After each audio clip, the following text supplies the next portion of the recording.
Hello viewers, আসসালামু আলাইকুম। আজ আপনাদের সাথে এমন 5টি এআই টুলস নিয়ে কথা বলবো যেটা আপনাদের দৈনন্দিন জীবনে খুবই প্রয়োজনীয়, খুবই ইউজফুল। এমন 5টি এআই টুলস নিয়ে আপনাদের সাথে আলোচনা করবো আজকে। তো চলেন দেরি না করে মূল আলোচনায় যাওয়া যাক। আমাদের কাছে সবচাইতে জনপ্রিয় একটি চ্যাট জিপিটি। চ্যাট জিপিটি হচ্ছে আপনি কোনো কিছু জানতে চান, সে আপনাকে সুন্দর করে সেটা আনসার দিয়ে দিবে। আমরা সাধারণত কোনো কিছু কোথা থেকে জানি? গুগল অথবা উইকিপিডিয়া। কিন্তু চ্যাট জিপিটি যে কাজটা করে, আপনি যদি কোনো কিছু জানতে চান, কোনো কোশ্চান করেন, সে আপনাকে এমন সৃজনশীল ওয়েতে আপনাকে সে কোশ্চানটার আনসার দিবে যেটা আর কোথাও নেই। কিন্তু এই কাজটা গুগলে এবং উইকিপিডিয়াতে যদি জানতে চান, গুগল কি করবে? আপনাকে এই রিলেটেড অন্য একটা লেখা বা ব্লগ বা ভিডিও আপনাকে শো করবে। এই জায়গায় চ্যাট জিপিটি একটি ভালো একটা মাধ্যম। তারপর আপনি যদি একজন কন্টেন্ট ক্রিয়েটার হন, কন্টেন্ট ক্রিয়েট করতে হলে কি করতে হবে? আপনাকে একটা স্ক্রিপ্ট লিখতে হবে সুন্দর করে। যে কোনো বিষয়বস্তুর উপর যদি আপনি ভিডিও করেন, সাপোজ আমি বললাম আমাকে দ্বিতীয় বিশ্বযুদ্ধ নিয়ে কিছু বলো, ও এত সুন্দরভাবে আপনাকে বিষয়টা উপস্থাপন করবে যেটা সাধারণত গুগল কিংবা উইকিপিডিয়া আনসার দিতে পারবে না। আপনি যদি একজন ইঞ্জিনিয়ার হন, অর্থাৎ সফটওয়্যার ইঞ্জিনিয়ার হন, কোডিং আপনার জন্য একজন নিত্য নৈমিত্তিক বিষয়।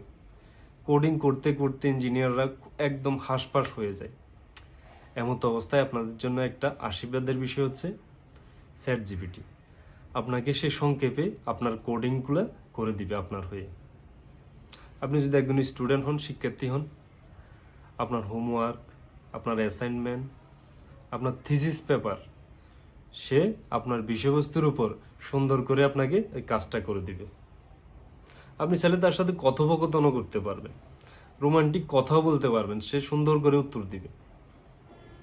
সবগুলো পিছের মিলে আমার কাছে এখনো পর্যন্ত বেস্ট মনে হচ্ছে চ্যাট জিপিটি। নাম্বার 2, চ্যাট জিপিটির একটা বিকল্প। বেশ কিছুদিন আগে চায়না একটা ওপেন এআই চ্যাটবট আবিষ্কার করেছেন, সেটা হচ্ছে আপনাদের কারো অজানা নয়, সেটা হচ্ছে ডিপসিক।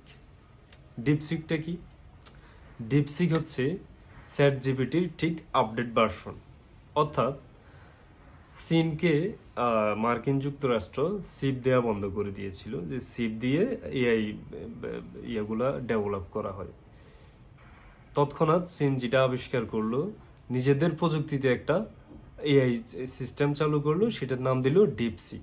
খুব স্বল্প খরচে তারা ডিপসিকটা আবিষ্কার করে দেখিয়ে দিল পুরো বিশ্বকে, তারাও কোনো অংশে পিছিয়ে নয়।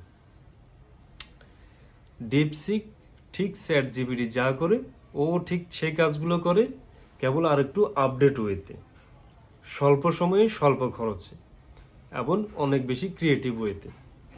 এবং এই এর উপর নির্ভর করে চীন অলরেডি একটা হসপিটালও তৈরি করে ফেলেছে, যেখানে সম্পূর্ণ এআই দিয়ে রোগীদের স্বাস্থ্যসেবা দেওয়া হয়। স্বাস্থ্যগত যে কোনো ত্রুটি নির্ণয় করতে পারে এই DeepSeek. Number 3, Leonardo AI. Leonardo AI কি? আপনি যদি আপনার কল্পনার জগৎকে আপনি যদি চিত্রে রূপান্তর করতে চান, আপনি যদি একটা 3D অ্যানিমেশন মুভি বানাতে চান, আপনি যদি কার্টুন বানাতে চান, আপনার সে চিন্তার জগৎকে সে আপনাকে ইয়াতে রূপান্তর করে দিবে, আপনার পর্দায় রূপান্তর করবে। এটা হচ্ছে লিওনার্দো এআই এর আসল কারিশমা। নাম্বার 4, এখন ফটো এডিটিং, ভিডিও এডিটিং মোটামুটি সবাই জানে, করে। কিন্তু এমন একটা ওপেন এআই সফটওয়্যার রয়েছে যেটা হচ্ছে ক্যানভা এআই। আপনি যদি কোনো ভিডিও এডিটিং করতে চান, ফটো এডিটিং করতে চান, কিংবা ইউটিউবের জন্য থাম্বনেল বানাতে চান, ভিজিটিং কার্ড, বিয়ের কার্ড, যে কোনো ধরনের কার্ড বা ব্যানার, আপনি যদি একজন ডিজিটাল মার্কেটার হন, সব কিছুর সংমিশ্রণে ক্যানভা এআই। ও আপনার হয়ে সবগুলো কাজই ওই ক্যানভার পানসনের মধ্যে পাবেন। নাম্বার 5, আমরা জাতিগতভাবে আমরা বাঙালি, সুতরাং আমাদের অফিসিয়াল একটা ল্যাঙ্গুয়েজ রয়েছে, সেটা হচ্ছে ইংলিশ। তো যেহেতু আমরা বাঙালি, আমাদের ইংলিশ লেখায় পড়ায় একটু ভুলভ্রান্তি থাকতে পারে। এখন এই ভুল গোছানোর জন্য কিন্তু একটা এআই ব্যবস্থা রয়েছে, অর্থাৎ এই এআইটার ব্যবস্থার নাম হচ্ছে গ্রামারলি এআই। আপনার সম্পূর্ণ লেখাটাকে ওই গ্রামারলি এআই আপনাকে কোথাও গ্রামাটিক্যালি ভুল আছে কিনা, কোথাও বানান ভুল আছে কিনা সেইটা কারেকশন করে দিবে। সুতরাং বুঝতে পারছেন প্রযুক্তি আমাদের নিত্য নৈমিত্তিক জীবনটাকে কতই না সহজ করে দিয়েছে। আর প্রযুক্তির সহজ ব্যবহার আমাদের কাজকে অনেক বেশি এগিয়ে নিবে, সে আশাবাদ ব্যক্ত করছি। আসসালামু আলাইকুম।